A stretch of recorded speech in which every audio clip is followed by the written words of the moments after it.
Yes, all. Welcome into another episode of your favorite Saturday brunch bunch, the Dumb Marks podcast, episode 238. Your boys back at it again. Right now, it's the dynamic duo on the screen, me and Jay. Two man Donald booth. is, yeah, two-man booth, as it should be, Jay, as it should be. This 3 and 4 man booth got to go, okay? Got to go. We need to make budget cuts around here. Future endeavors for people. Donald's off today. He got pulled into doing some uncle duty, so he's off. Chris is being a fat kid ordering pizza for later, so he'll be joining us shortly. But with that being said, it's a beautiful sunny day outside. The weather is fantastic. It feels like spring has actually sprung. How you feeling? How you living? I don't know, man. It's been a dreary week of nothing but rain. So That's why I said, man, this blue skies and sunshine is tremendous. Like, I know by the end of next week it's going to be thunderstorming again and everything else, but yeah, you only get about 50 of these days a year. Taekwon, correction, you got that wrong. Okay, you need to change that up. It's not white, it's black on this edition of the podcast. Okay, But yeah, man, we get about 50, 52 days a year like this. So when we have it, enjoy it, soak it up. In that regards, I've been doing it all week, so it was just like, hey, just pure laziness. Bro, it's been a week. Okay, it has been a week, right?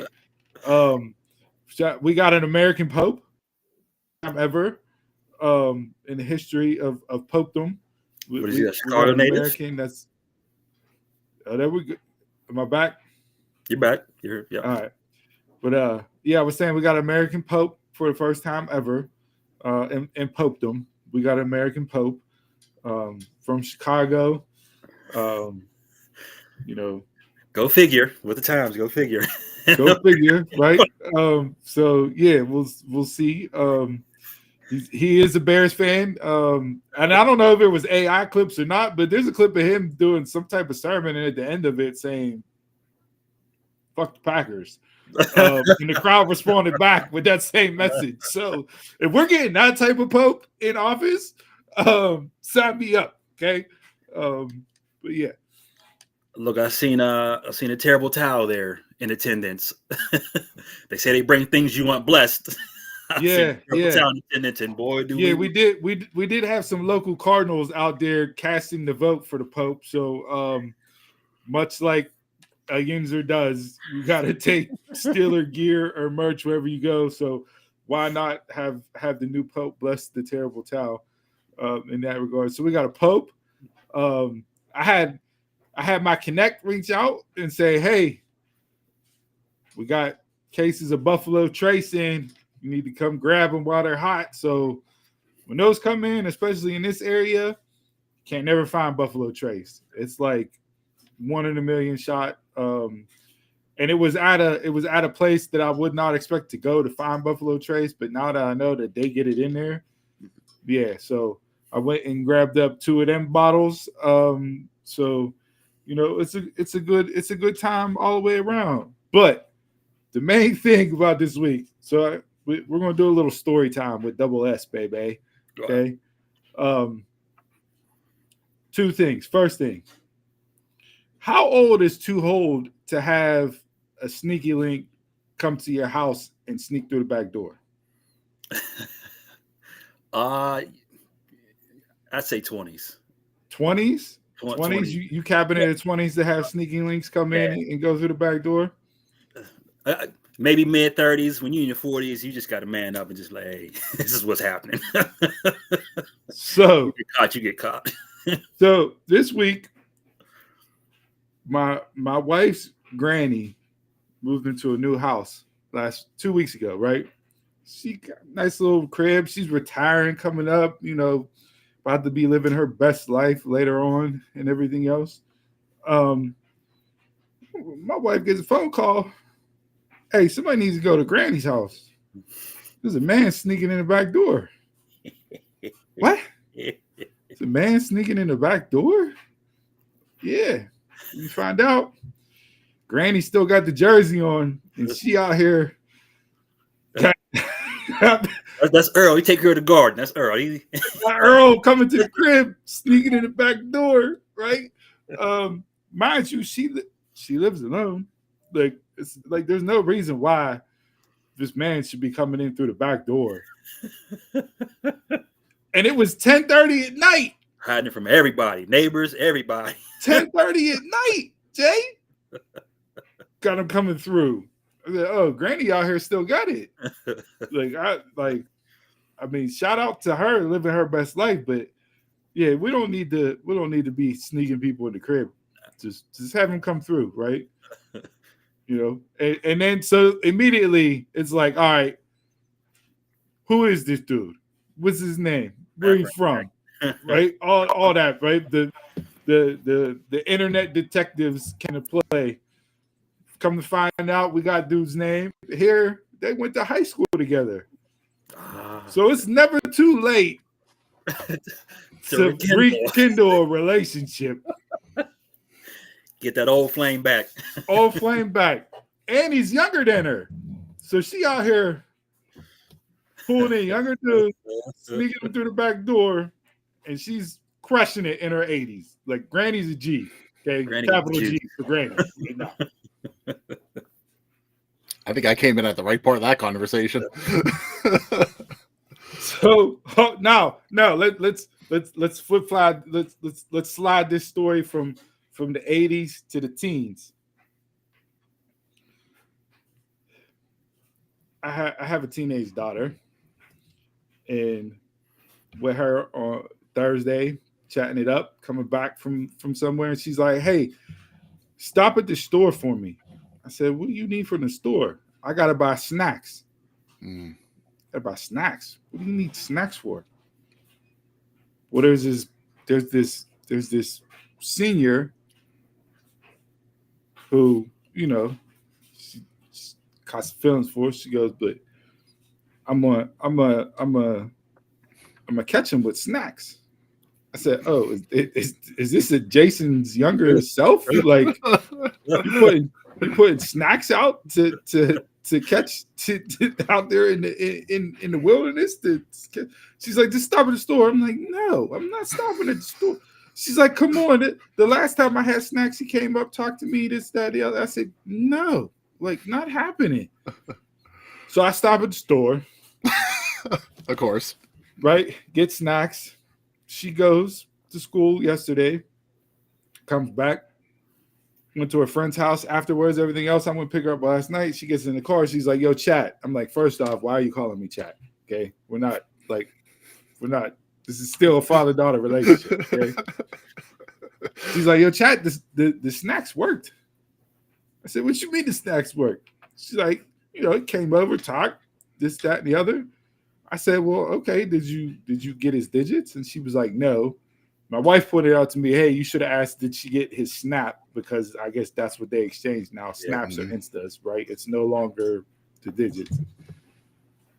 I'm like, "Well, what do you mean you ain't get his number?" She's like, "No, I didn't get his number." I'm like, and she's like, "He left. He's done. Seniors are done. Yesterday they left early. They're done for the year. I'm never going to see him again." I said, "So you had me waste $9 on snacks?"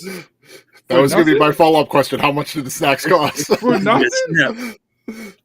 I wasted $9 on some Nerds clusters and a bag of Cheetos hot fries. So my question to Ian's, right? We got Grady out here sneaking dudes through the back door. We got teenagers catching dudes with snacks. What's the best way you've ever been picked up? When is she doing the bagging? Why is she doing the bagging? It's a different every time I hear Jay. I mean, that's counterintuitive to everything I see on the internet, where dudes gotta come up and pay for everything and drop $400 on first dates and everything else, and she's over here dropping $9 on snacks, and we got dudes just like, "Yeah, okay." Any female listeners out there that want to trap Jason, you now know what to do.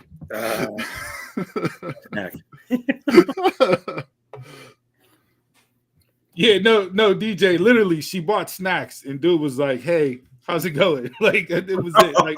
Like, yeah, no, snacks. Like, girls could never just be upfront with it. You just come out and ask me out. Come out and say, "Hey, Like, why you trying to bribe me with snacks? Or hit me up at 10:30 at night in your 80s and say, come to my house, but come to the back door. Like, what are we doing? It's rare here in Pittsburgh that I've ever been like picked up. Like, it's always the opposite, that I have to go and approach. But whenever I've gone to Nashville was like the best town I've ever been in, because at the bar, the women do all the picking up down there. Oh, you boot scooting boogieing down there. Oh, look at you. Yeah. Like, Nashville's a whole different territory down there. See, that's on y'all single tip. I'm out the game. But apparently that's the route to go. You gotta hit Nashville down there on Broadway. Yep. Keep them girls at home. Broadway girls. I've had the club runs and they're like, "You're coming home with me." I'm like, "Okay." Well, I mean, I had one drive me to my house. Was like, "Nah, we're going back to my place." I'm like, "Okay." But I can definitely see you being just like, yeah, okay. Now, was this like before that? Was this like they ran through all night long, couldn't find nothing, the lights came on, and it's like me, let's go. Like, was you the last option on the table? Nah, because the one person I've known, I'm just like, "Oh, well, this is happening." And the one was like came out from her birthday that night, first time meeting her. Like, "Oh, yeah, we're going back to my place." I'm like, "Okay." Never keep them Broadway girls. Yep. There you go, Squeeze. No, So, Jason would chat up with them in the club. I saw that firsthand. Yeah. Well, Squeeze is a talker. Yes. Squeeze is a talker. He just get out there, and you know him. He just randomly, out there just aura personified right there. All you gotta do is pull out a bag of Twizzlers and just be like, cross the dance floor. Right? Yeah, so I literally my week started off. My week started off with Granny out here with her jersey on, still doing it, and then my daughter, the new age, the new generation coming through with snacks. Well, happy Mother's Day to Granny out there. Yeah, shout out Granny. Shout out early Mother's Day to all the moms out there. If you're listening, shout out. Jason don't buy his mother a gift because he is the gift. So I'm babysitting, so okay. I babysit my siblings too. Bring them over. Yeah. How about them too? As long as he doesn't have to leave the house, he's cool. Yeah, watching 30 and 40-year-old siblings talking about, "I got you, Mom. I'll take care of them. Go ahead out, enjoy the day yourself." She been in empty nest for years. They talking about, "I watch the kids. Go ahead out." So yeah, that's how my week was in that regard. So we're here. We're at it. The week that was Backlash tonight. One last time for John Cena and Randy Orton. We'll get into predictions later on in the show here. Since Donald's not on, I don't have a full set of Russian wrestling roulette topics to go over, but I did have a couple things pop up. Just wanted to throw out to you guys and see what your thoughts were on the week that was, because there was some crazy stuff that popped off, especially towards the latter half of the week. But it started off with Hogan on McAfee. Did anybody see Hogan on McAfee? Just the clip where he talked. Yeah. I didn't. I refused to watch it. Go back to watch it. So he was talking. I don't even know how the question was posed. I just saw the clip with the response, but he kept referring to Shelton Benjamin as Benjamin Shelton. Don't know one of his favorites. Don't know if it was on purpose or what, but Benjamin Shelton, and that led to Shelton Benjamin tweeting out. It's not his AEW name. He hurts people, so he uses an alias, right? He doesn't use the regular name. But that led to Shelton Benjamin tweeting out, "Hey Hogan, keep my name out of your fucking mouth, okay? I don't rock with you. I don't like you. Your apology was bullshit. Like, is what it is." Shelton was like, "I can finally speak the truth after leaving the company now." So my question to you guys is, what is Hogan doing? And why is he so damn prominent in 2025? Why did Pat McAfee book him? Well, I kind of know why Pat booked him, just because. But, like, it's not the first time Hogan's been on the show. And when he was on the last time, he said some shit that was, only Hogan-esque can do. Yeah. But what happens when you talk about it? So it's the reason to get him on. Yeah. It's all clickbait.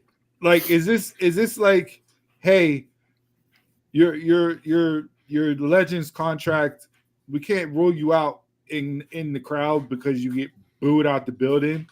So as part of an obligation of your contract, go over and do Pat's show, right? Like, is probably because there's no reason. Like, there's no reason. It's not before Mania. It's nothing. Just to have Hogan on a random Monday. Yeah. Like, I don't get why he was even there. I seen American Made had a Real American Barrel promo. Yeah, I ain't drinking that shit either. Yeah. So DJ, I didn't see the interview, so I don't know if he was on because of the Freestyle Wrestling League that him, Bischoff, and Izzy Martinez are doing that we talked about last week, and that's the reason why Pat had him on to discuss it.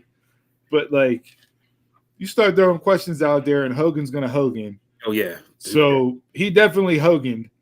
But what I thought was hilarious was MVP tweeted out a clip of him and Shelton on the airplane getting ready to fly into Detroit. He's like sitting in first class with my buddy Benjamin Shelton. He just panned to Shelton. Shelton just looked at him like, this is what we're doing? Like, really? Like, but yeah. Could we not have Hogan do any more appearances in 2025 in any capacity? Oh, there's more to come. Oh, yeah. With once this actually fight league starts, that's all it's going to be is Hogan on everything. Like, he'll make the normal rounds. Yeah.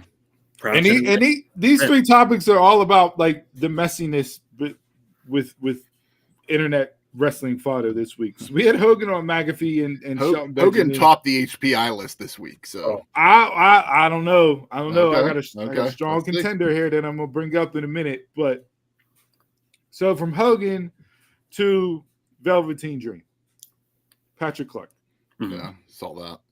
I don't know why he decided to pop out of wherever he's been this week, but it started off with him saying he deserves a second chance and he should be allowed to come back, to him just going off again and blaming everybody but himself, not taking any accountability for anything he did, and blame the IWC for the reasons why he got let go and everything else. Like, what are we doing? Why is Patrick Clark all in my algorithm this week? Do you even want to see Velveteen Dream in WWE again? Or on like a major wrestling promotion? To me, he's like Ryback. He just pops up and says something, that he's coming back, or wants to come back just to get the reaction. Like that's all it really is to me. I haven't really followed him much, so I don't know what the fallout really was from his situation, if anything was ever proven or not. I truthfully don't know. Like, I didn't follow it. If you guys do, let me know. But I don't know if it would be justified for him to come back. But I don't. As much as a fan I was of him, like, it's just one of those situations that it just tarnishes the person. And and just in case what he was accused of actually happened, no, I wouldn't want to support him. Then he was booked somewhere else not too long ago, and I heard that didn't go well. They caught backlash for booking him. Okay. Yeah, I know he's done independents, but he's still right. He is wrestling. Okay. It doesn't seem like it's a lot, but every now and then he kind of like Steve, like he's in the algorithm. He pops up at mine every now and then too.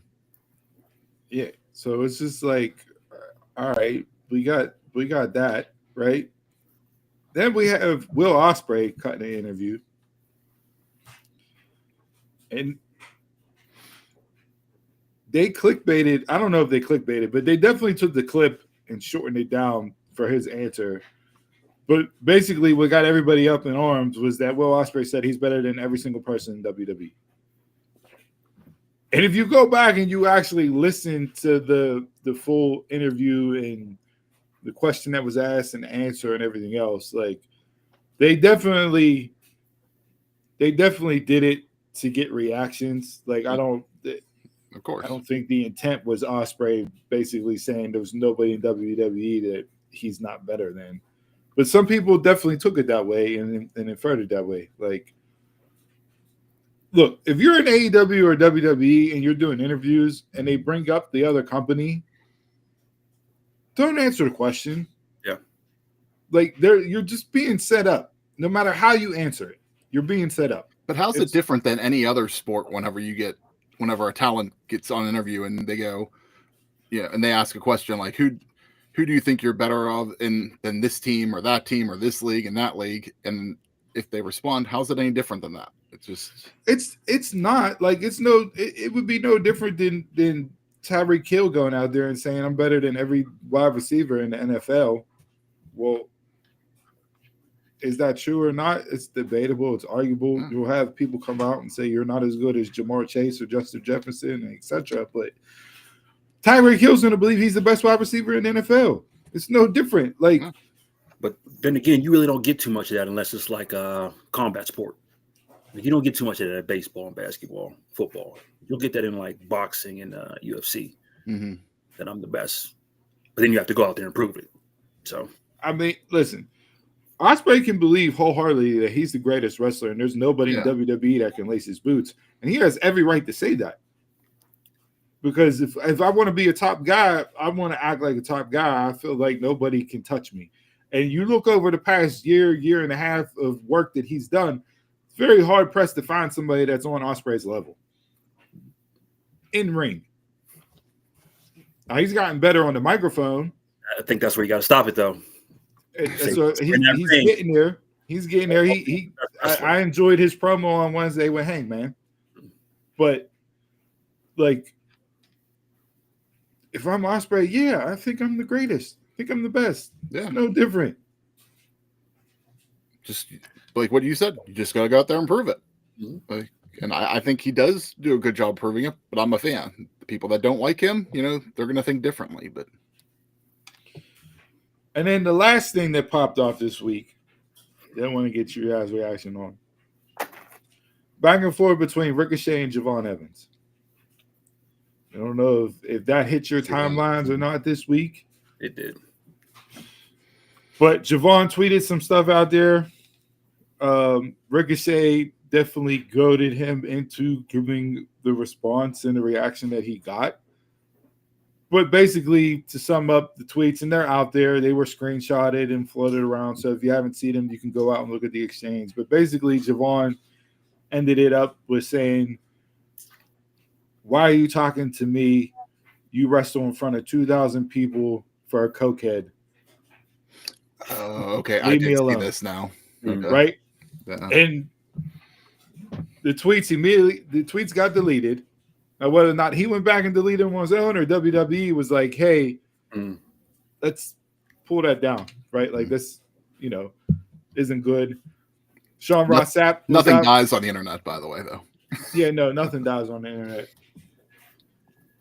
Sean Ross Sapp then made a tweet, something about media training at the PC, and he backtracked that saying, I didn't report that they were doing media training at the PC the following day. It was something that I just said.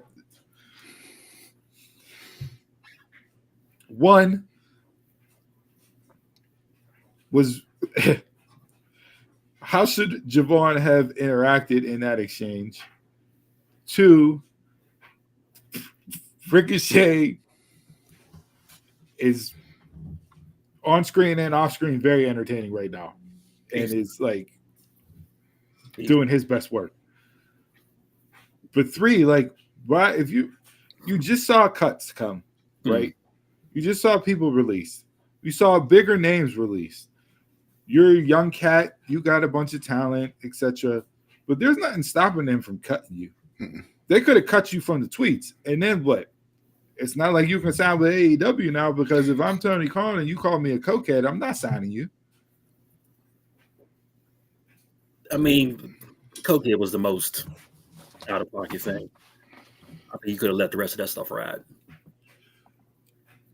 But here's like, you're in NXT, you're wrestling in front of what, 350 people a week, 400 people because of where you guys do Yeah. tapings at. Mm. Now, granted, when they go out and they go to arenas, their attendance is more than AEW's, but they're not. Some places. He's not wrestling in front of Yeah. 2, 3, 4,000 people a week, which is what average AEW gets, depending on where they're at. Someone drank the Kool-Aid and got all tough. That's all it was. But it's like, you're 19, 20 years old. This is definitely a life lesson for you, bro. Yeah.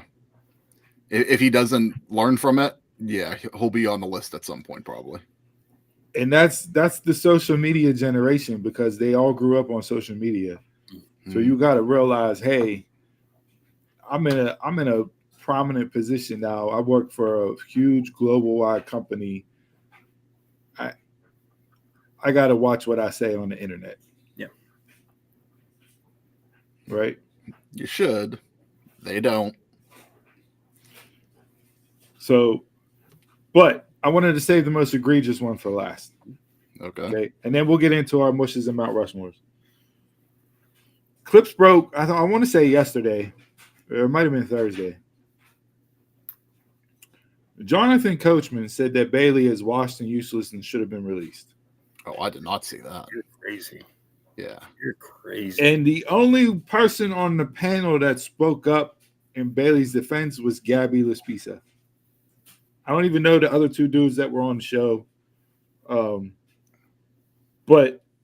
her and Coach got into it, saying, Coach is like, well, tell me, what has she done? What has she done? They can get rid of her tomorrow, and the women's division is not going to be impacted one way or not. She's boring. She's useless. She's done. Like, you could say that for a lot of the roster, though. But coming off the, her getting bumped off of WrestleMania for the storyline with Becky, etc.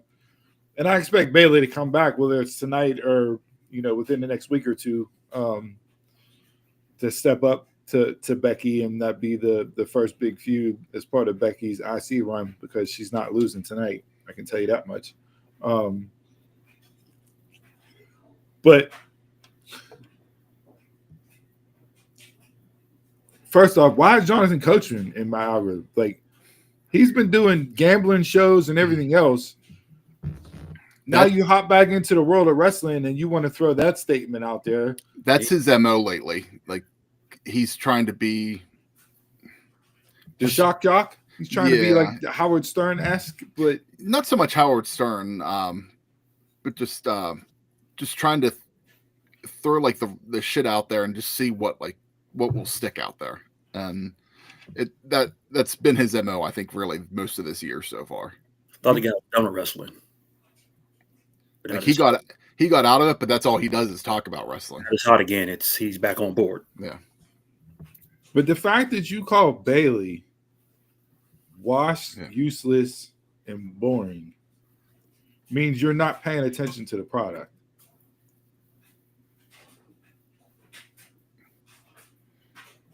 Honestly, they can let go of the 4 horsemen and still be good.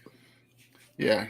I was gonna say, it's you let anybody go, like minor, like one, it's not gonna really change much in the women's division. Now you let a big group of them go, that's a different story. But yeah, I think you can argue that for any brand. But yeah, Bailey's still talented. She just has to be given the spot to prove it again. Yeah, and I don't know how they end up booking her, right?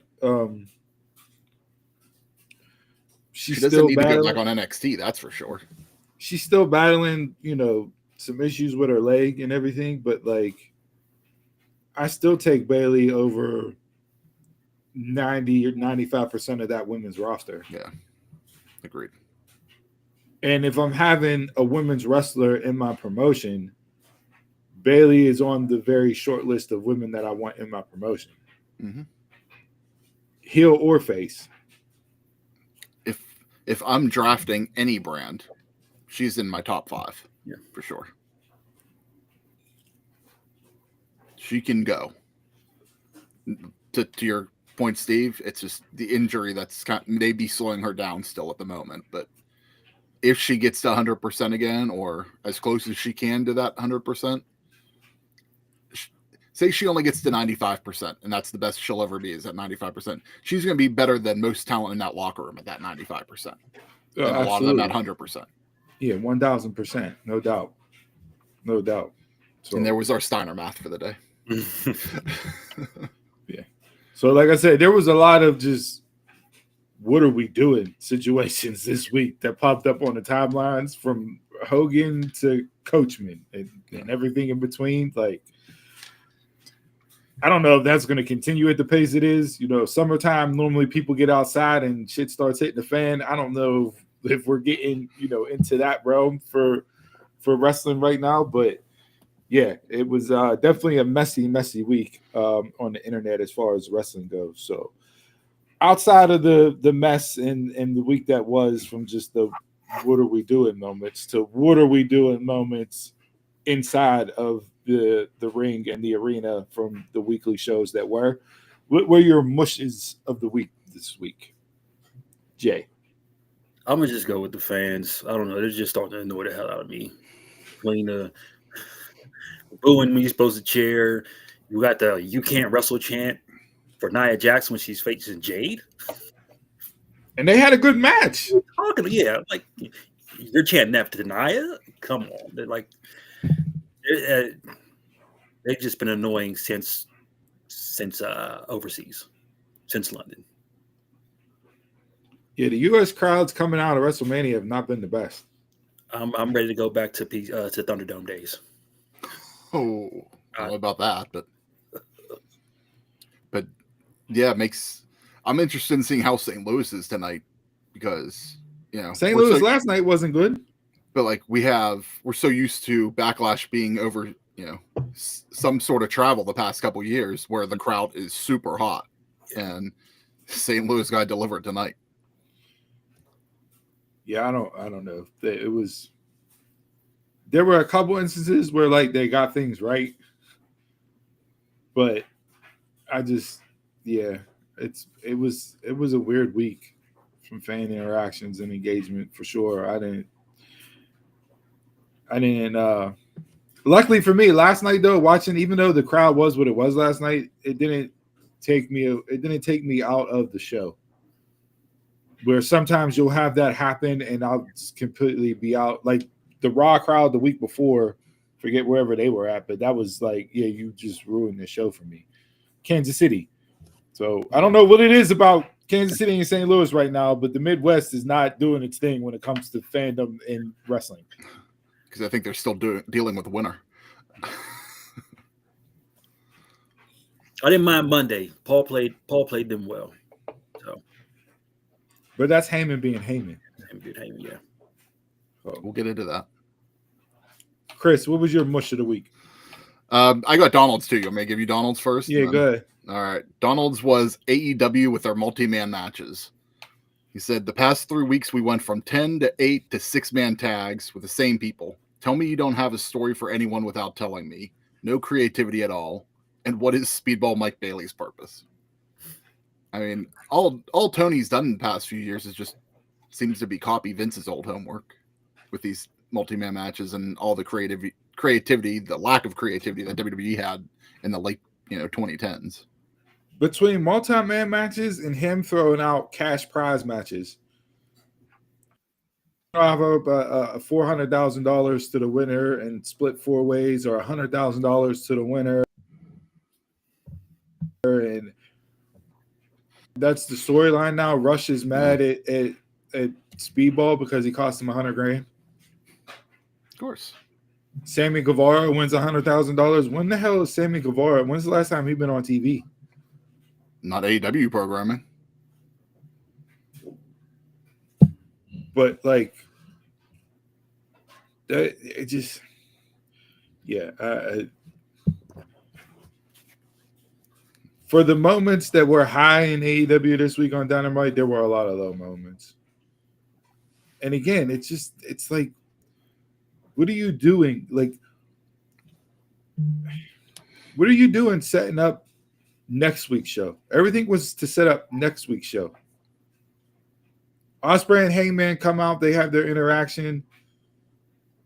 And then it leads to the Callis family coming out. And you book a tag match for next week. Heart Syndicate offers a challenge out. Top Flight comes out of nowhere to be taken out by MJF because he needs to hurt people to set up Bobby Lashley's response for next week. But it feels like it's nothing you want to see. Samoa Joe and Jon Moxley are wrestling for the title next week at Beach Break in a cage match. And they have a pay-per-view 2 weeks later. Again, all shit WWE used to do. Like who's ever running this? Like, and I blame Tony because he's the one at the head of everything. But if there are other people in creative that are doing these stupid storylines, like everything needs to change. Everything. Like they wonder why their numbers drop. It's because of like their first hour, the last 3 weeks has been just trash. Mm-hmm.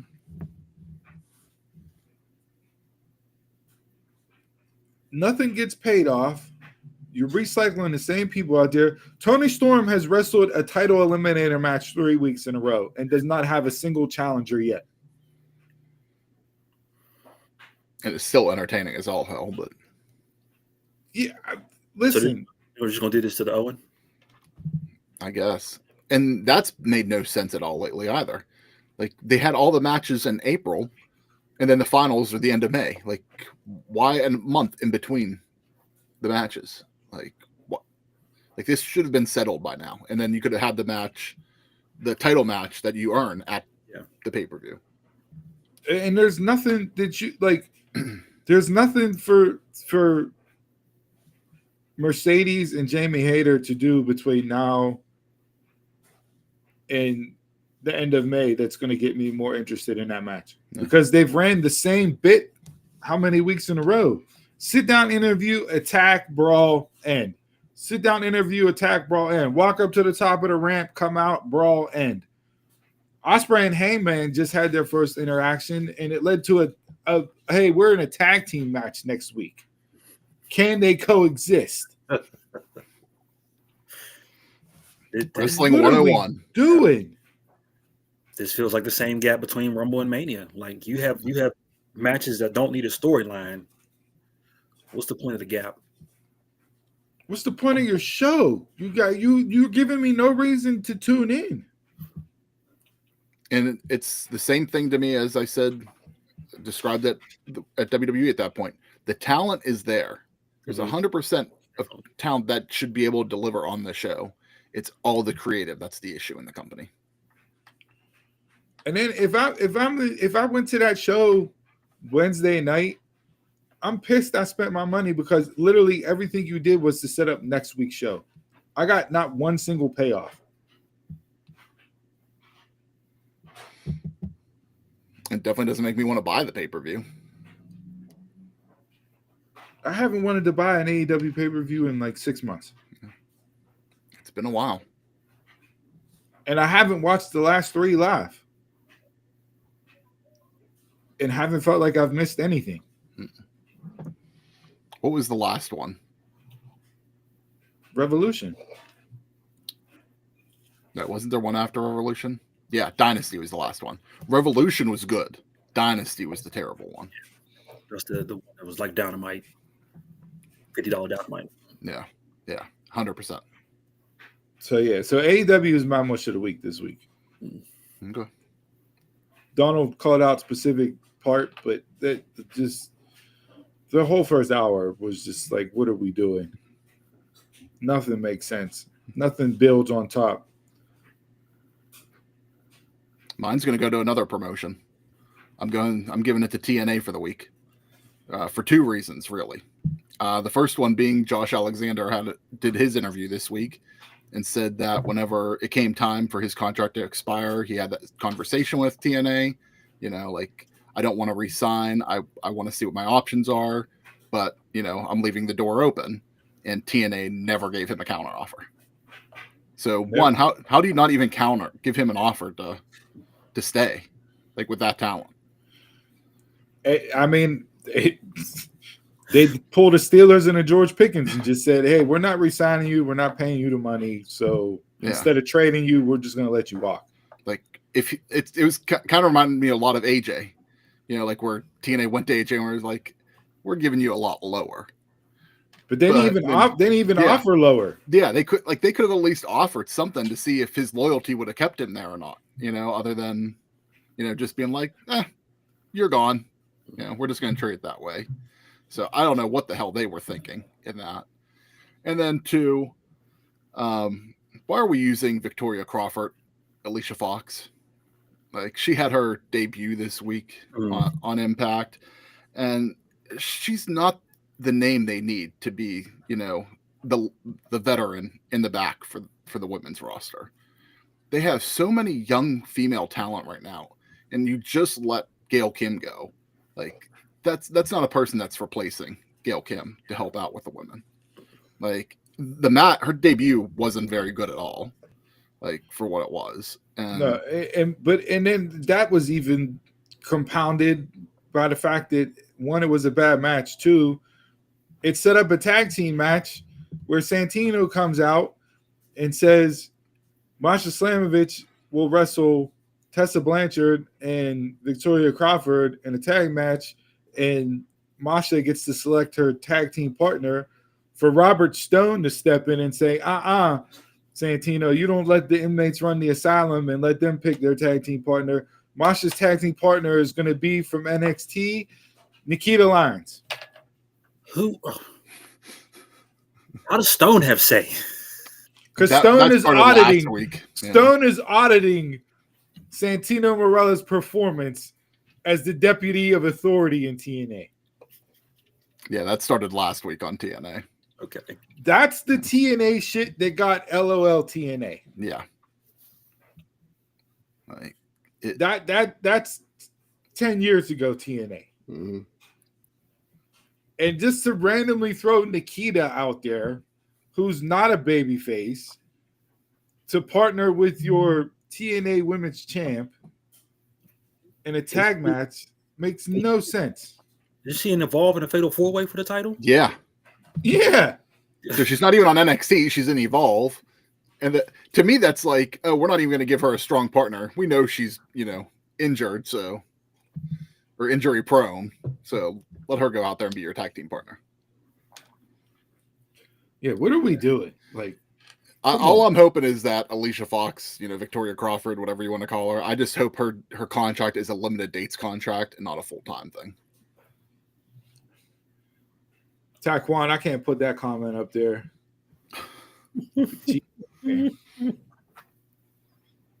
So yeah, that was that. Yeah, not good at all.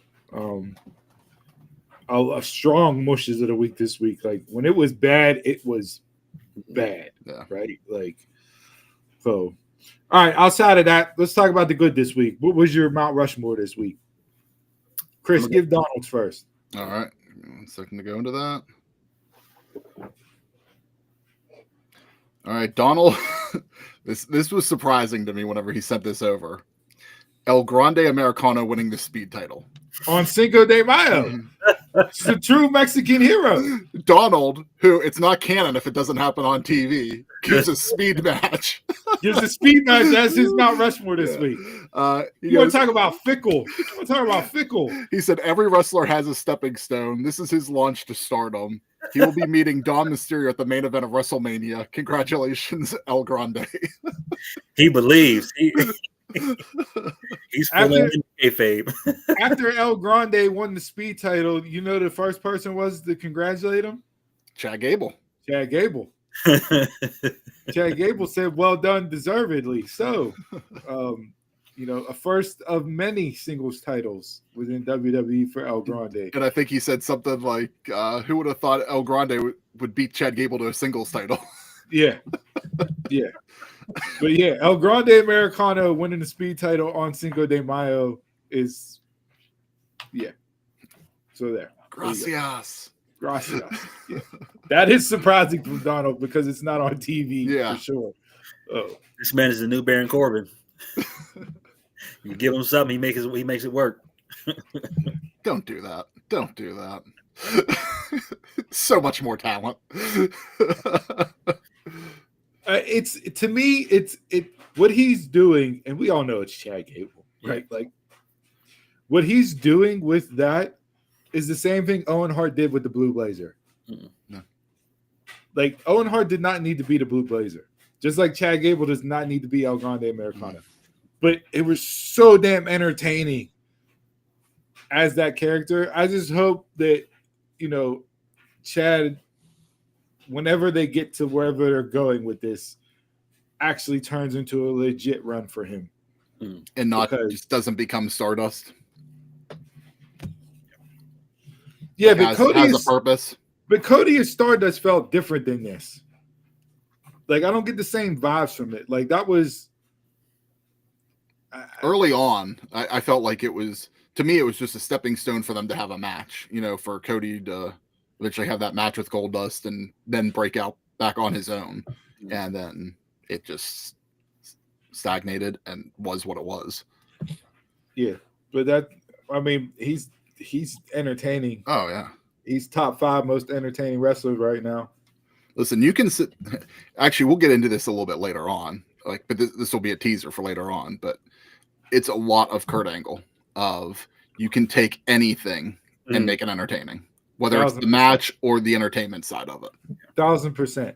I mean, people were already drawing the obvious comparisons to Angle just from the singlet to the gear to how they wrestle, etc. Right, the backgrounds, all that. But yeah, Chad has consistently shown that he can be entertaining.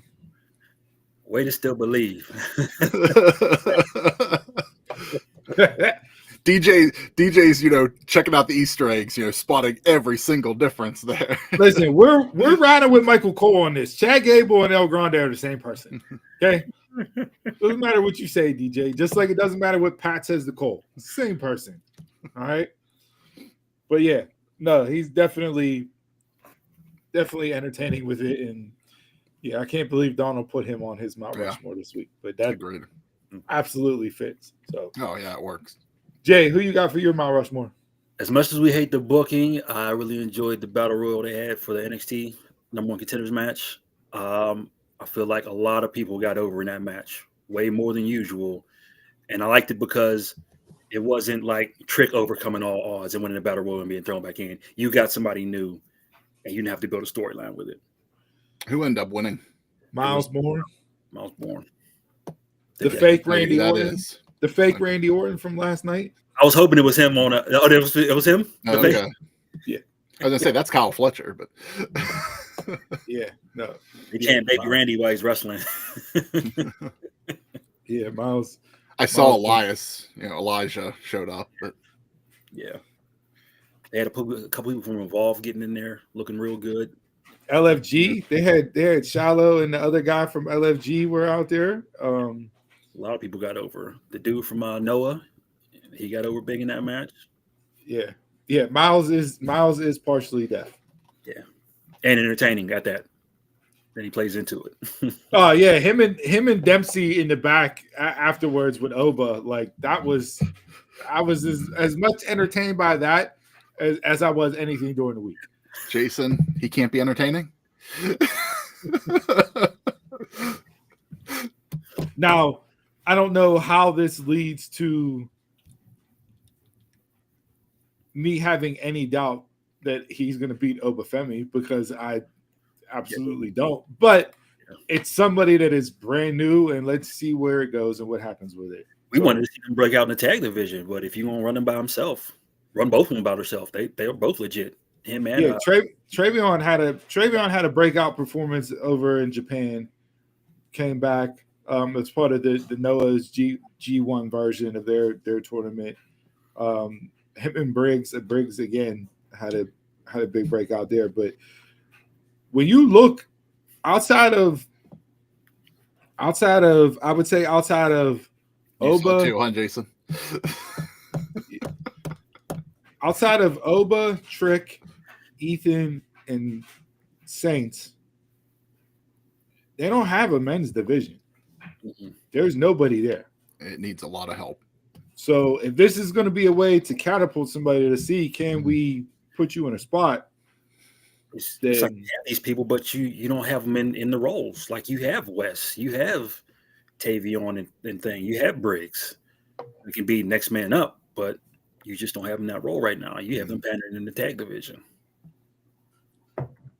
yeah, so we'll see. But no, I definitely I was not expecting Miles to be the one out of that final four to win. You had Ethan, Javon, and Spears. Yeah. And Javon was the first one eliminated. You figure, okay, they got Javon out, so now, how's Ethan going to win this? Because Yeah, that's exactly what I was what it thinking. aligned to. And I thought I thought it was creative. The finish on how he eliminated both Ethan and Spears. The shock and awe of the moment was great. The crowd was behind it. And then he followed it up with a perfect backstage segment with Dempsey and interacting with Oba. So I'm not going to be mad at when you do something different to elevate somebody to see what they got. I'll ride with you until we see what they got. Yeah. And just to try something different. I'm all for. And that's what development is supposed to be for. Exactly. So, yeah. Chris, you're Mount Rushmore this week. Paul Heyman. I really enjoyed Monday night. And really, since WrestleMania, this isn't just Paul Heyman to me. This is Paulie Dangerously. And I'm all here for that because it's been a long time since we've seen that version of Paul. And Monday night, he just hit out of the park overall. I watched that this morning, so I didn't catch it Monday night. And I was like, do I really want to put him above the thing? Because, man, he was out there ready to blow a gasket. And it was believable. Yeah. I was worried he was going to give himself a heart attack. Right. And that face is just beet red. The whole promo. No, it was burnt orange because that spray tan he had on. I saw Kevin Owens. Yeah. Yeah. But I mean, look, there's not enough superlatives and positive words in the English dictionary to describe Paul Heyman. Yeah. And I feel like he got something out of Jay. Oh, absolutely. Yeah. What you usually get. So I was like, yeah, this elevated Jay in the moment. So good. Yeah. And when he's screaming at Jay, I was right. Yeah, you were. Yeah. Like, you can't say it. I mean, you absolutely were. So whatever he said, like, I'm the bad guy, but I'm the bad guy. It's just like, but yeah, it's no lies. Tell me when I'm telling lies. He could have stolen that one. Tell me when I'm telling lies. Absolutely. Yeah. No, Heyman was an early entrance for me as far as Mount Rushmore. So I'm not mad at that. Jay, I thought you were going to go a different route. I thought Donna was going to go a different route too. So this leaves the door open for me for last night. But Street Profits and Fraxium, that tag match last night tore the house down.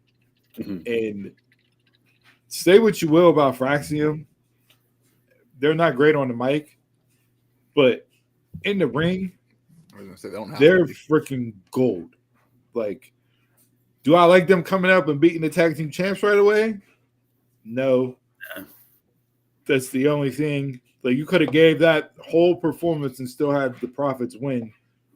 I don't understand why they had Fraxium win, because are you really going to do a title change? But to legitimize them, I guess beating the tag team champs does automatically legitimize them as being a dangerous tag team in a rather deep tag team division on SmackDown when you look at it. I mean, you got, 4 or 5 teams on SmackDown tag team wise that they can do some nice storytelling with and have some nice matches with.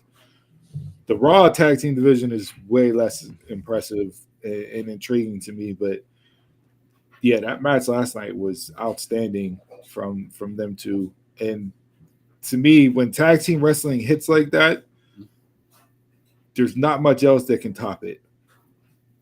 I don't know if it's just because of the 4 people in the ring and not, but Yeah, for me that was my Mount Rushmore this week. Was On a nice Fraction. little streak. You had the TLC match. You had Fraxium and the S Boys, which was good. Then you had last night. So if they keep this trend going, in ring bangers. All outside of Heyman, all my Mount Rushmores came from SmackDown last night. Good. I had the match with Fraxium and the Street Profits. I had Drew McIntyre's promo backstage, which was like maybe a minute, but it was entertaining as all hell. I had Jacob Fatu again with his promo with Solo last night. Cena's promo with Orton last night. And then I think the big thing, which I'm surprised nobody brought up to talk about, was the whole Charlotte Flair angle last night. Her actually playing into the boos and storming out of the ring to be met by Alexa Bliss. I missed that segment, but that's what. Hey, we need the chat. Yeah. Where are we going there? So, like, I wonder an Ashley Charlotte type of,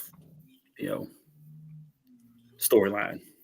Charlotte leading up to WrestleMania, I forget what interview she did.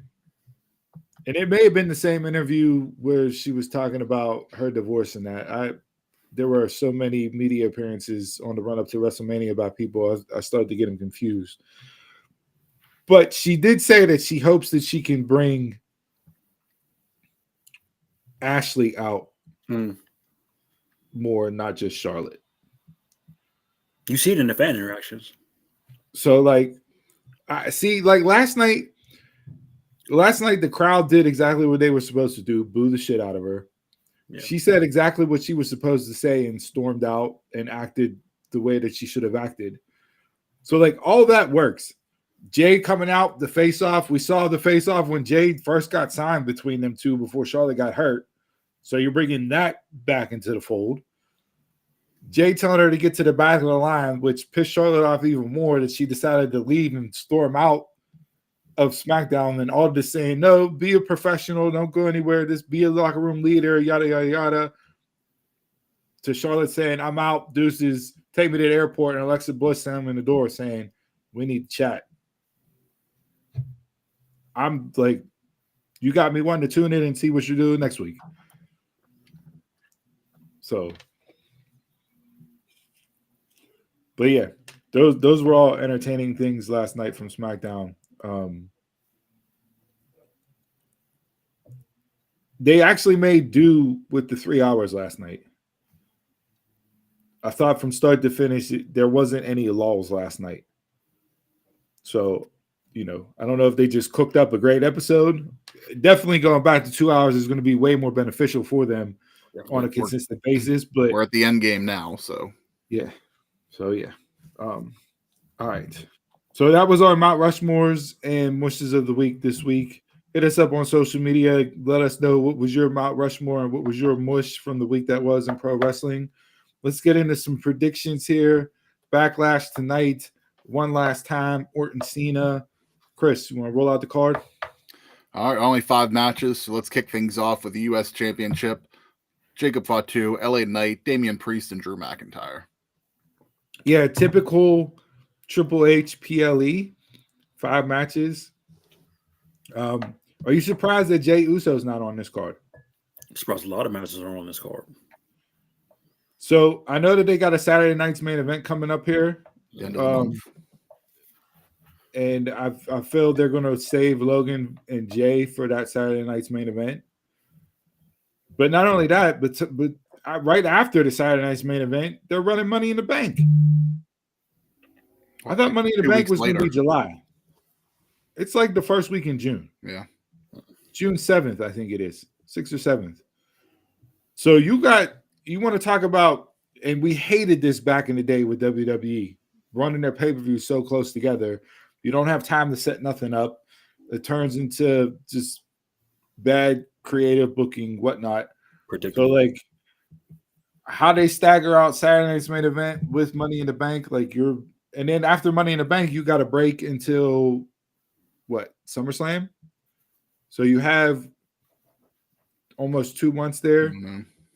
So, a lot from Mania through Money in the Bank. There's a lot of primetime events for WWE, and I don't know if that's gonna. I think I did see that there's another Saturday Night's Main Event in July, so they'll throw that in there. But I don't know if they're going to throw in another event. So yeah, but that's all I had there. Predictions. Who you got? United States Championship match for me. Jacob Fatu is not losing. No way. This is a clean sweep. Yeah, I'd be very surprised if they took the title off him already. McIntyre will get screwed over again.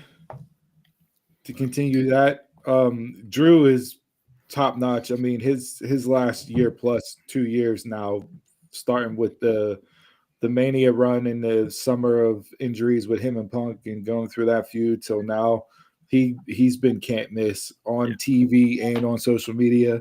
So I don't know when they finally let him break through, but I mean, if this spins off into a Drew Fatu feud, I'm okay with it. I think it's still going to carry over to Drew and Priest, but we'll see. Because I think you got to get to Jacob and Solo at some point. Coming up there. Yeah, Donald gave Jacob 2, so all across the board. Heading into the Intercontinental Championship, Dom versus Penta. Yeah, they've been telling this story for a couple weeks now. Not necessarily I'm not enthralled with what they've been doing. Do I like Penta being thrown out there to take a loss to Dom in his first title defense after, a strong showing and debut and everything else? I think you want to keep Penta as hot as possible. So I expect some shenanigans with the Judgment Day in this, but I got Dom winning and retaining. Same. Dom winning. Donald has Dom as their number 1 wrestler in the world. Of course he does. So this and the Women's Intercontinental Championship, I kind of have like the same feeling on. So I'm not 100% sure where it's going to go because I'm expecting shenanigans. Yeah. So it's like, does Judgment Day come out and help Dom win, or does Judgment Day accidentally cost Dom the title here? Like, so I'm going back and forth on that. Penta would be fun. No? Gable cost Penta. Look, they're gonna run the Lucha Bros.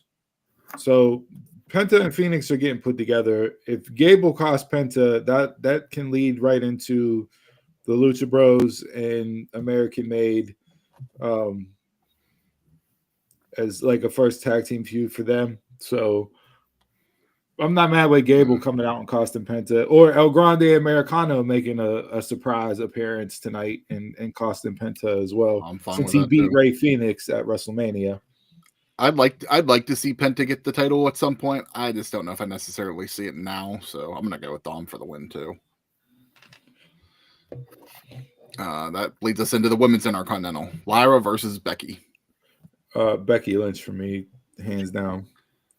I liked the exchange on Monday. It was a much better showing from Lyra on the microphone than what it was 2 weeks ago or whatever.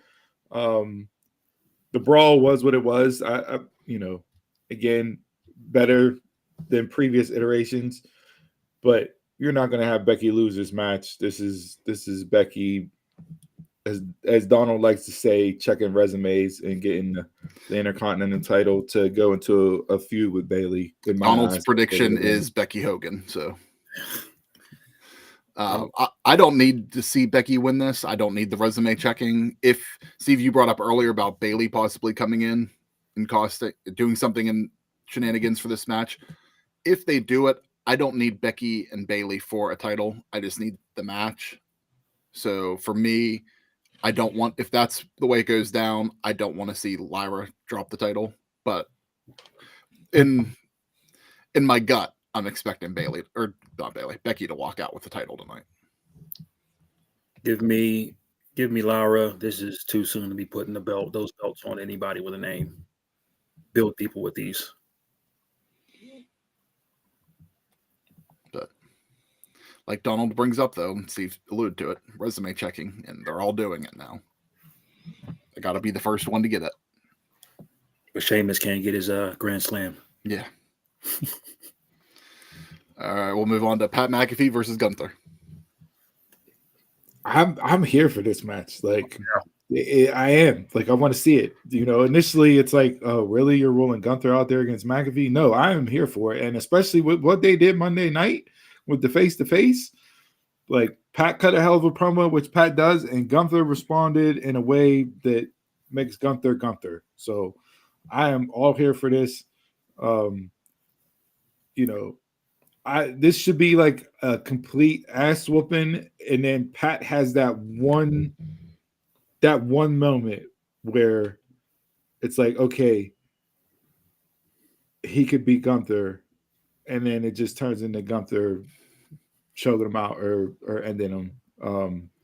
Just don't lead this to being Goldberg return, because that was again rumored and innuendo this week that Goldberg's name is brought back up, and Gunther's been the one rumored to face him. So, can that match be 3 seconds when it happens?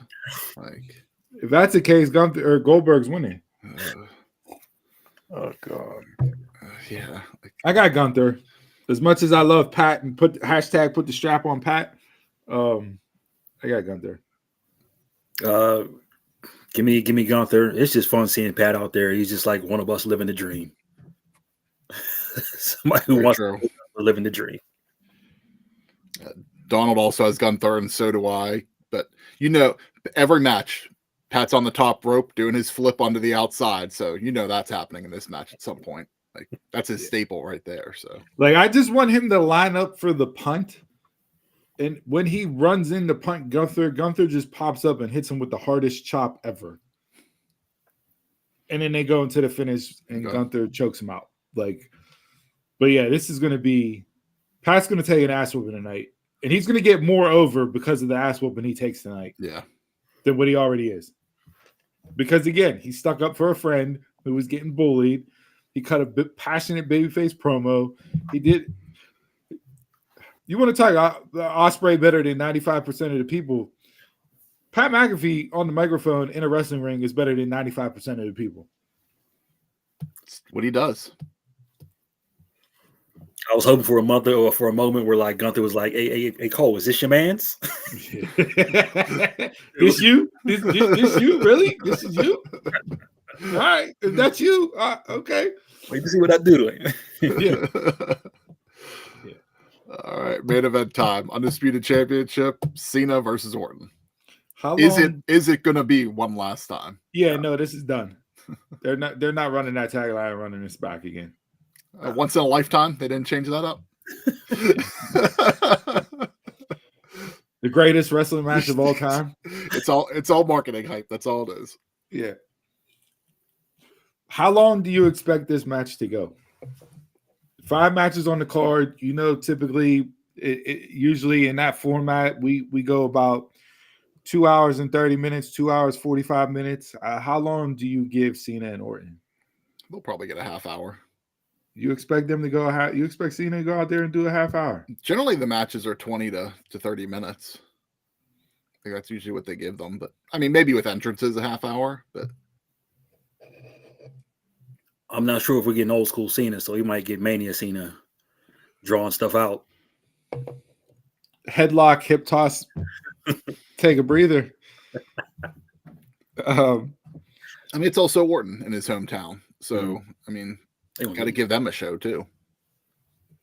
How do you book? Like, how do you book the ending to this?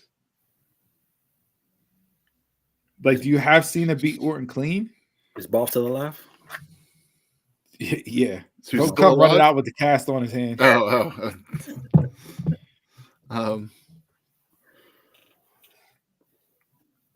If Travis Scott's music hits, I'm immediately drop kicking my TV. I was debating whether I wanted to say it or not.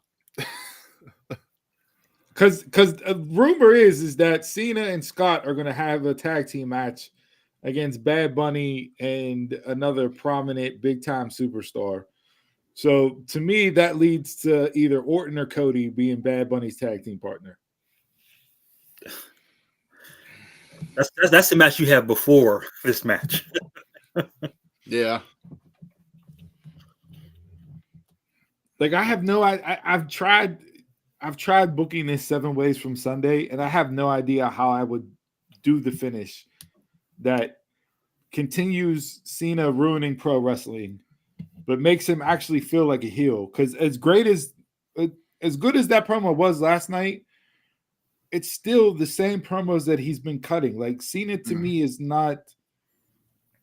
It's a square peg in a round hole situation with him as a heel. Well, and maybe that's just because he was a babyface for 20 plus years, and I can't see him as anything else. But I think The Rock spoiled it whenever he said that, the Elimination Chamber was all just because they needed something to do to boost ticket sales. Like, to me, they didn't have a plan for this, and this is the fallout from it. But according to Triple H, they did have a plan. Hunter was the one that pitched Cena turning heel.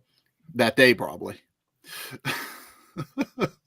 All right, Rock's here. We got to do something. What do you want to do? You want to turn heel? We'll figure it out along the way. I mean, I got Cena winning. He's not dropping the belt. Yeah. Do you really need something at the end other than Cena beating Orton in his hometown? Like, clean. Like, to me, that's all you really need here to make him come off as a heel again. So no shenanigans, no dusty finish, no outside interference. You just have Cena. I really have a with an attitude adjustment, pinning Orton 1, 2, 3. That's what I would do. But do you have him kick Orton in the balls before the attitude adjustment and then the pin? This is not going to be Shinsuke. I have a feeling Travis Scott or something like that's going to happen. But I don't need it.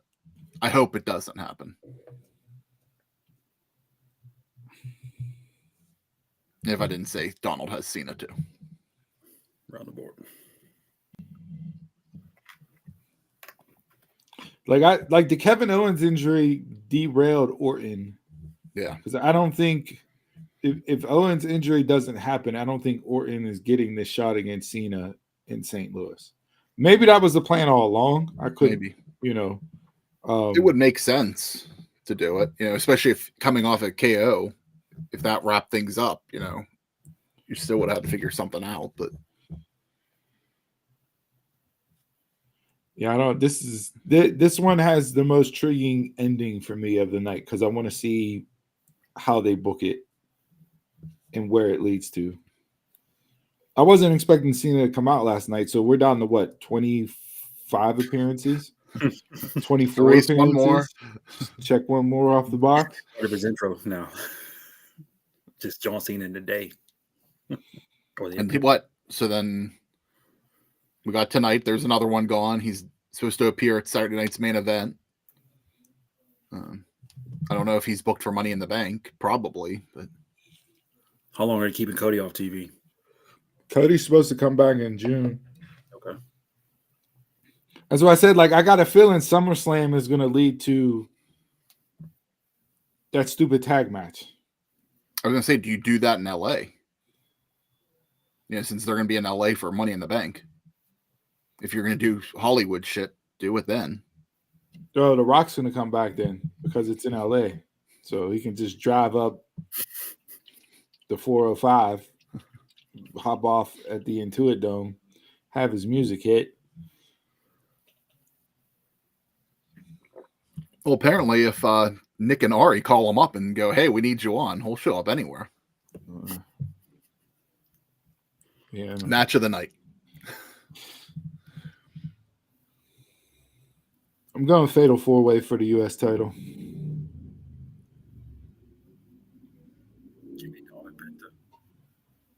What was that? Dom and Penta. Give me Pat and Gunther. No Becky Lyra? I'm surprised there's no women's match on this other than that. Do you think they should start doing a pre-show match again? No. Because it doesn't mean anything. It's pointless. It's just a match to have a match.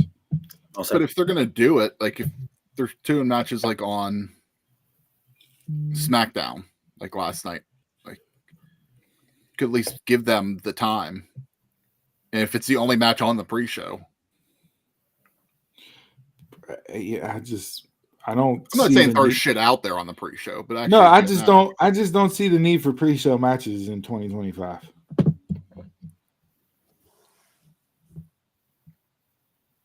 It's more shit I don't want to tune into. Yeah, because I don't want to tune into the pre-show at all. Yeah. So it's just like if there was at least a match, at least makes me need to tune in for that. But Yeah. All right. So there's the card. Hit us up. Give us your predictions for the night as well as your match of the night tonight. You want to run into the game, or you want to skip that and go into? All right, we'll run into the game.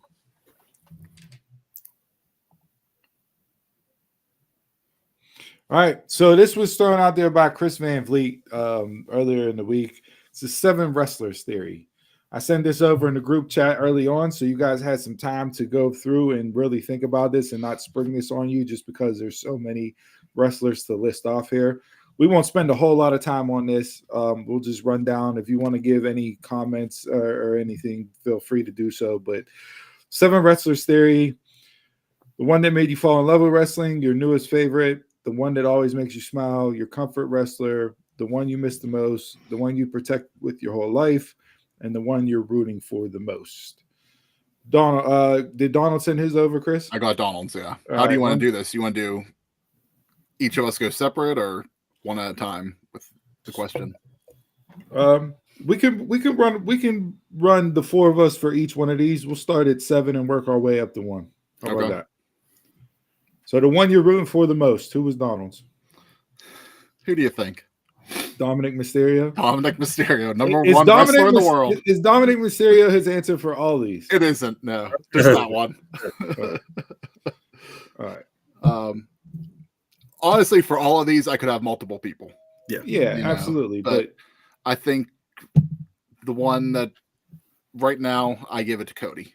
Cody's the one I root for the most. Because he's active. If it wasn't active, it was going to be Daniel Bryan. Jay? I'm going Charlotte. Tropes. The tropes. You know what? Let me go Bianca. I'll go Bianca 7. It's Charlotte. You know your answer, Charlotte. Or is 6 going to be Charlotte? The one I'm rooting for the most, maybe a little surprising. I'm going Willow. Okay. I think Willow has all the potential to be a huge star in pro wrestling. Her contract is allegedly coming up in a couple months. I saw that. That's the case. If I was WWE, I would throw all the available money that I have at signing Willow. You know, she has only had 1 singles match in AEW this entire year. It's May 10th. They were doing such a good job with her there for a while. And just... Then you put her in the stupid death row. Well, two singles matches now because she wrestled Statlander on Collision on Thursday. Okay. Again. But yes, 2 times. When in doubt, throw Willow and Statlander together. Which, again, they had another banger of a match like those two always do. So, yeah, I'm going for Willow for the one that I'm rooting for the most. I want to see her be a big-time star. She's just babyface personified, easy to root for, tremendous. So, okay. The one you'd protect with your whole life. Let me go Donald's. Yeah, we'll go same order. Okay. This one kind of surprised me. Ravishing Rick Rude for Donald. Mm-hmm. He said, in my top 3 of greatest IC champions ever, had the most devastating finisher in wrestling, amazing worker. He always seems to be lost in the mix during the Hogan era of WWE talk. Definitely deserved to be the world champion back then. Okay. Surprised on that one.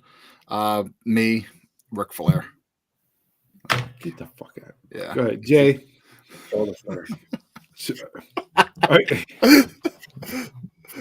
Jason's going to be one that gives Charlotte Flair. He's had a week to think of names, and he's running Charlotte Flair up the board here.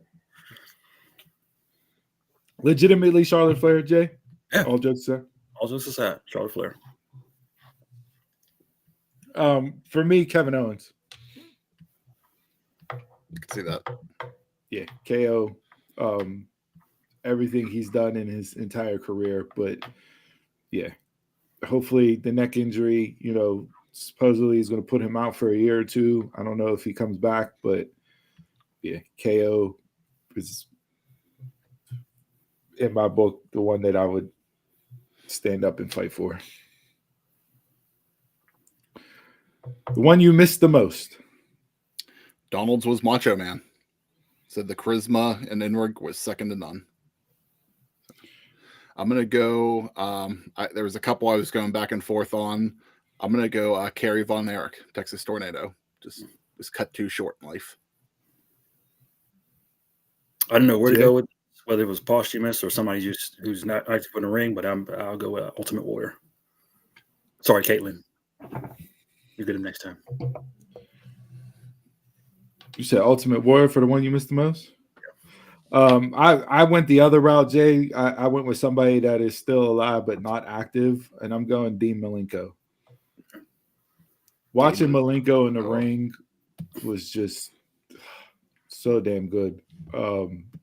Just one of the best technical wrestlers of all time. ECW didn't need the mic work. Didn't need the mic work. ECW, his matches, without saying, him and Eddie Guerrero, their 3-match series in ECW is arguably up there, or should be up there with the best trifectas of series of matches outside, of anybody out there. His Iceman gimmick in WCW. But yeah, watching Malenko go in the ring, when he was on, there were not a lot of wrestlers that could top him bell to bell. Comfort wrestler. Donald gave a past and an active on here. His past was Shawn Michaels. Active is Rainmaker. So Donald went with 8 wrestlers instead of 7 wrestlers, Jerry. That's a good job. Mine is AJ Styles. I can go back and watch anything of his. I'm going to go with The Rock. I had a hard time with this one. Mm-hmm. It's kind of all over the board for me here, as far as that. But I think the one that I would go back to, again, say what you will about it, but I'm going Taz in ECW. I watch anything that Taz did in ECW. Fantastic run. It was like just unreal. We're talking about aura, like just promos, the entrance, the music, just everything. I'll go with Taz in ECW. The one that always makes you smile. Donald gave R-Truth. Mine is Kurt Angle. That's kind of what I was alluding to earlier. Could just do anything, in-ring or entertainment-wise. I was leaning towards Truth. I'm going Sol Ruka. Interesting. I'm going Conan. Every single Conan Monday fan. Nitro. And also because the Tequila Sunrise was my finisher in Backyard Wrestling. All right, your newest favorite wrestler. Donald gave Julia. He said he didn't watch her in Stardom or New Japan, but has been fascinated with her work in NXT. I'm going with Leon Slater in TNA. Good pick. I'm going with La Primera, Stephanie Bakir. I was debating between a man and woman for this spot for me. So he's not new per se, but he's new on the scene as far as stardom goes. So Jacob Fatu, obviously, even though MLW been around the way there and known him from there. And then as far as women's wrestler, Megan Bain for me. Another woman that just oozes charisma when she walks out on stage. But I'll go Fatu. I thought about saying Timeless Tony Storm just because she just restarted again, but and then the one that made you fall in love with wrestling. Donald's unfortunately, this is his words. Unfortunately, Hulk Hogan. Mine, Ultimate Warrior. Hulk Hogan. Yeah, we're a prisoner of the times here, so I have to give mine for brother Terry Bollea, Hulk Hogan as well. Yeah, just like I said, that's a prisoner of the age bracket that we're in for Hogan. But yeah, much like you, I could have debated a whole lot of these ones. I thought about doing Eddie Guerrero for the one you missed the most. But yeah, tremendous job out there. So hit us up. What's your 7 wrestler theory? If you got any, let us know. Any quick hitters here before we wrap up and close the show? If you want to feel old, this week was officially 23 years since WWE became WWE, and is the same amount of time that they were known as WWF. So just like that, I remember that change like it was yesterday, and just feel old. Yeah. Don't forget tonight is Maple Leaf Pro Wrestling Northern Rising. We didn't talk about that or anything, but a couple new champions are going to be crowned on that event tonight. Plus, Steve, I know you're looking forward to Jonathan Gresham and Zack Sabre Jr. Yeah, their Bloodsport match was tremendous, and seeing them go in just a typical wrestling style match. For me, Karrion Kross is going to be the next breakout star. The promo he cut on Monday night, they can't keep his merch on WWE Shop right now. He's selling out of everything.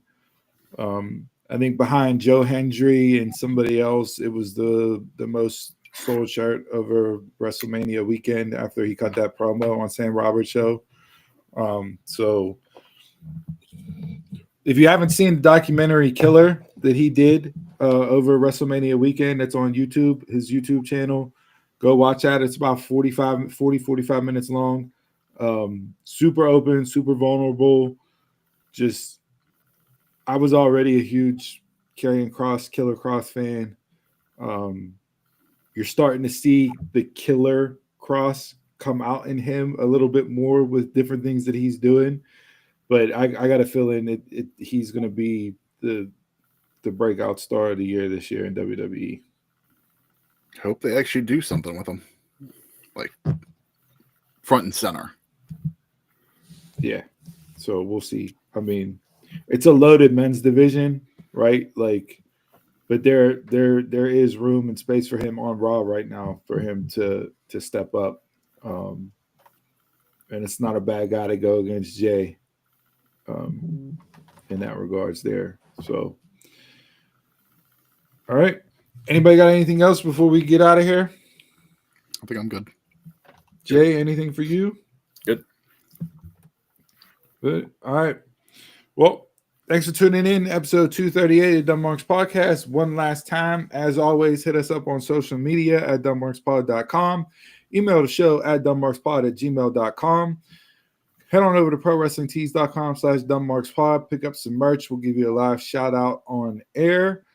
And with that being said, your quote of the week this week is, gossip dies when it hits a wise person's ears. Rumors are started by haters, carried by fools, and believed by idiots. And with that, I'm a Mark, you're a Mark, telemark. Until next time, y'all can catch us around the way.